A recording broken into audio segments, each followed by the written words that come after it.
Hello दोस्तों, कैसे हैं आप लोग। मैं हूं राजेंद्र। राजेंद्र एजुकेशन सेंटर में आप सभी का स्वागत है।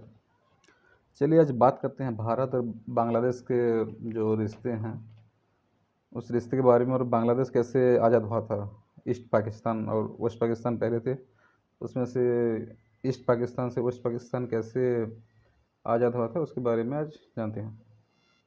चलिए, formation of Bangladesh and India Bangladesh का रिलेशन। इंडिया सेपरेट हुआ था पहले बांग्लादेश से, सॉरी ईस्ट पाकिस्तान से। बांग्लादेश पाकिस्तान से एक पॉलिटिकल डोमिनेशन की वजह से आज़ाद हुआ था। जैसे कि पहले ये पाकिस्तान दो भाग में था, एक था ईस्ट पाकिस्तान और एक था वेस्ट पाकिस्तान, जो कि वेस्ट पाकिस्तान आज का बांग्लादेश है और ईस्ट पाकिस्तान आज का पाकिस्तान है। वेस्ट पाकिस्तान और ईस्ट पाकिस्तान के बीच में बहुत ही डिफरेंस रहता था, कल्चरली और इकोनॉमिकली भी। जैसे कि ईस्ट पाकिस्तान बहुत ही डेवलप था और वेस्ट पाकिस्तान उतना खास डेवलप नहीं था, इसलिए ईस्ट पाकिस्तान का वेस्ट पाकिस्तान के ऊपर डोमिनेशन रहता था, हमेशा डोमिनेशन रहता था। और उसका आइडेंटिटी की भी ईस्ट पाकिस्तान के नाम से जाना जाता था। ये 1971 के जो वार था उसमें ईस्ट पाकिस्तान और वेस्ट पाकिस्तान दोनों का विभाजन हुआ था, और इसी का नतीजा है 1971 का जो वार, लिबरेशन हुआ था। डोमिनेशन की वजह से वेस्ट पाकिस्तान और हमेशा पिछड़ा रहता था, जबकि 1971 में इलेक्शन हुआ था। उस 1971 इलेक्शन जो था उसमें लिबरेशन आर्मी जो मुक्ति वाहिनी था ईस्ट वेस्ट पाकिस्तान का, उसने मेजोरिटी हासिल की थी। शेख मुजीबुर रहमान के पार्टी जो थे वो बहुमत से जीती थी, लेकिन ये बात ईस्ट पाकिस्तान को हजम नहीं हुई और उन्होंने उनको सत्ता देने के लिए मना कर दिया। इसके बाद बंगाली गोरिल्ला फाइटर्स जो थे वेस्ट पाकिस्तान के, उन्होंने रेगुलर सोल्जर और गोरिल्ला फाइटर्स के दोनों मिलकर फाइटिंग स्टार्ट करी अगेंस्ट पाकिस्तानी आर्मी, जो ईस्ट पाकिस्तान के आर्मी फोर्स थे उससे लड़ाई की। उसके बाद लिबरेशन आर के बीच में पाकिस्तान मिलिट्री और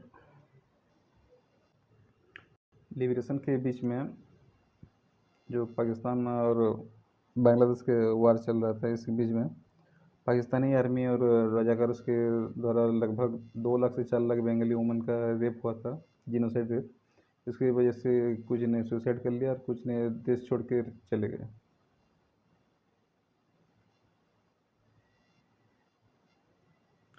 पॉलिटिकल डोमिनेशन 1947 में जब भारत से पाकिस्तान अलग हुआ था, उसमें दो भाग थे, ईस्ट पाकिस्तान और एक वेस्ट पाकिस्तान। उनका ईस्ट और वेस्ट का दोनों का जोग्राफिकली भी बहुत ही अलग था, और उसके अलावा लैंग्वेज और कल्चरली भी बिल्कुल अलग अलग था।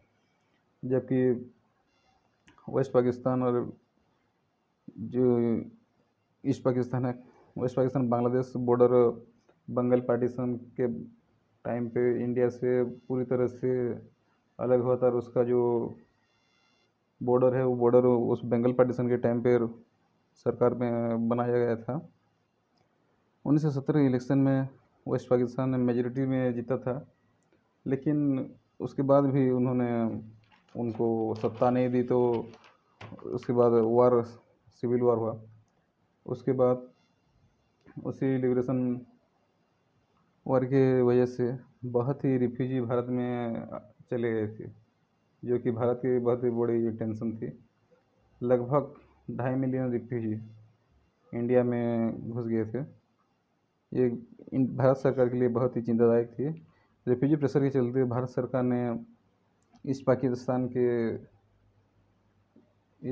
से वेस्ट पाकिस्तान को अलग करने का ठान लिया, और military support, humanitarian add training और बहुत ही सपोर्ट किया था वेस्ट पाकिस्तान को, जिसकी वजह से आज वेस्ट पाकिस्तान बांग्लादेश बन के निकला है।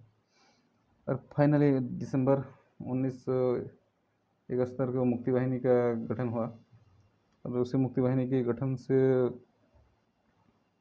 सरकार के खिलाफ उन्होंने लड़ाई की इंडिया सपोर्टेड मुजीबुर रहमान जो थे उनको इंडिया ने बहुत ही सपोर्ट किया था उसी सिविल वॉर में। और फाइनली 1971 दिसंबर 16 को लेफ्टिनेंट जनरल ए के नियाजी जो पाकिस्तान के लेफ्टिनेंट जनरल थे, उन्होंने भारत के लेफ्टिनेंट जनरल जगदीश सिंह के आगे सरेंडर किया था लगभग 93,000 ट्रूप्स के साथ। लार्जेस्ट सरेंडर एवर है ये, सबसे लार्जेस्ट सरेंडर जो वर्ल्ड में कभी कहीं भी हुआ ये था। 93,000 सोल्जर्स उनके साथ सीज फायर दिसंबर 17 में सीज फायर डिक्लेयर किया गया था। यही सब जो इसी वार था, इसी वार को भारत के फील्ड मार्शल सम मानिक शाह ने जो ये हैं इन्होंने लीड किया था। बाद में इनको नेशनल हीरो के लिए भी रिकग्नाइजेशन मिला था। 1975 को जो शेख मुजीबुर रहमान का असैसिनेशन हुआ, उसी टाइम पर वहाँ पर मिलिट्री coup का राजत्व चलने लगा बांग्लादेश पर। 1975 जो असैसिनेशन हुआ था, उसी असैसिनेशन के टाइम पर लगभग 2 या 3 लोग छोड़ के सभी जो फैमिली मेम्बर्स थे मुजीबुर रहमान के, उन सभी को मार दिया गया था मिलिट्री के द्वारा। सिर्फ शेख हसीना और उनके बहन जो वो बाहर कहीं पे पढ़ाई के रही थी, वहीं दोनों बचे रहे। उसके बाद लगभग 6-7 साल वो बाहर रही। इंडिया में उन्होंने आश्रय स्थली में रहा था। 1981 में उन्होंने शेख हसीना ने वापस अपना देश बांग्लादेश जाकर अपने पिता के पॉलिटिकल पार्टी को ज्वाइन किया जो अवामी लीग है, और उन्होंने उसको आगे बढ़ाया था। उसके कुछ साल बाद उन्होंने सत्ता जीती और उन्होंने लगभग बहुत सारे साल उन्होंने अपने अवामी लीग को शासन किया, अवामी लीग से शासन किया। रिसेंटली लास्ट ईयर 2024 को अगस्त 5 तारीख को अपने जो स्टूडेंट्स का एक क्राइसिस हुआ था। जो गृह युद्ध के चलते उन्होंने अपना देश छोड़ना पड़ा उनको। स्टूडेंट क्राइसिस के रीजन से वो मैसिव स्टूडेंट प्रोटेस्ट हुआ था, जो कि रिजर्वेशन के लिए कुछ इश्यूज़ के लिए होता, तभी इंटरिम गवर्नमेंट का शासन स्टार्ट हुआ था। उन्होंने रीजन दे दिया, तभी इंटरिम गवर्नमेंट स्टार्ट हो गया। तभी भारत ने एक ट्रस्टेड एलाई को खो दिया था, क्योंकि जब शेख हसीना शासन में थे तो भारत का बहुत सारा हित जुड़ा हुआ था। इकोनॉमिक ट्रांजैक्शंस हो रहे थे, ट्रेड हो रहे थे, सभी बड़े बड़े चल रहा था। जब इंडिया में उनका जब शेख हसीना रिज़ाइन कर दिए, तभी इंटरिम गवर्नमेंट जो गठन हुआ था, उसी इंटरिम गवर्नमेंट में मोहम्मद यूनुस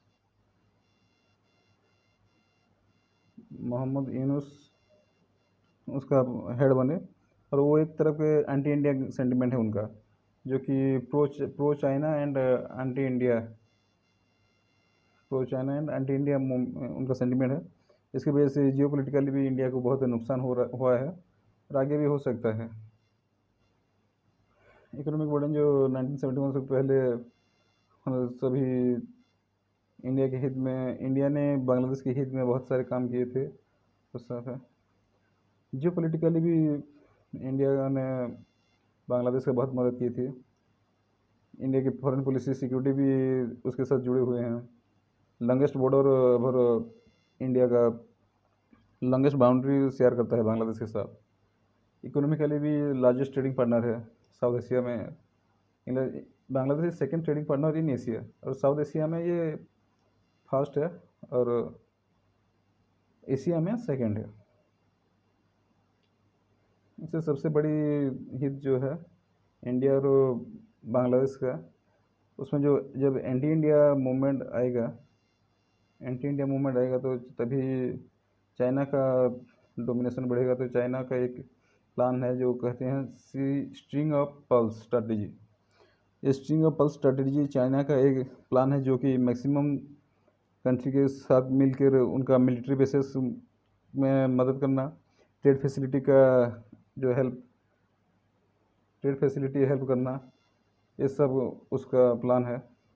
और उसी की वजह से वो प्लानिंग करता है कि जो इंडिया है, इंडिया को डोमिनेट करने का उसका प्लान रहता है। इंडिया को चारों तरफ से वो अपने मिलिट्री बेसेस, अपने ट्रेड बेसेस बनाता है और इंडिया को सेंटर में एनकाउंटर करने का उसका इरादा है।